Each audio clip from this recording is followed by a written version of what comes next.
Greta and her songwriting partner, Dave, head for New York when he lands a record deal with a major label. Dave gives in to the temptations that come with his newfound success. Today, we will talk about a 2013 American romantic musical comedy drama film called Begin Again. Formerly successful record label executive Dan Mulligan is living in New York City, estranged from his wife Miriam and struggling to keep up with the changing music industry. After being fired, he goes on a drinking binge, leading him to a bar in the Lower East Side where he encounters Greta James. Greta is a young, fiercely independent songwriter, just broken up with her longtime boyfriend and songwriting partner, Dave Cole. A newly successful musician, he's had an affair with a production assistant.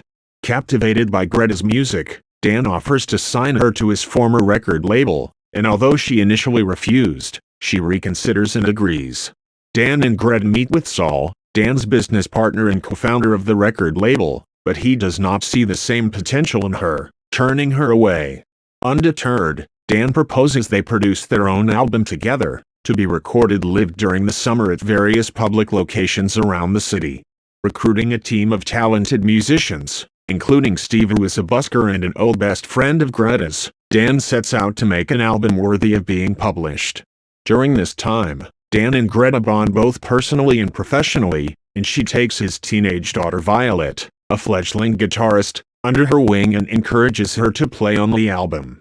When Greta sees Dave accepting an award on television, she criticizes him for selling out to the music industry and, with the help of Steve, she expresses her grievances with him in a song which she records on his voicemail. A remorseful Dave, back in New York promoting his new album, returns her call and asks to see her. After some consideration, she decides to meet with him and they critique each other's albums. Greta feels betrayed by Dave's heavily commercialized rendition of Lost Stars, a love ballad she had once written and composed for him as a Christmas present, believing the true meaning of the song has been lost.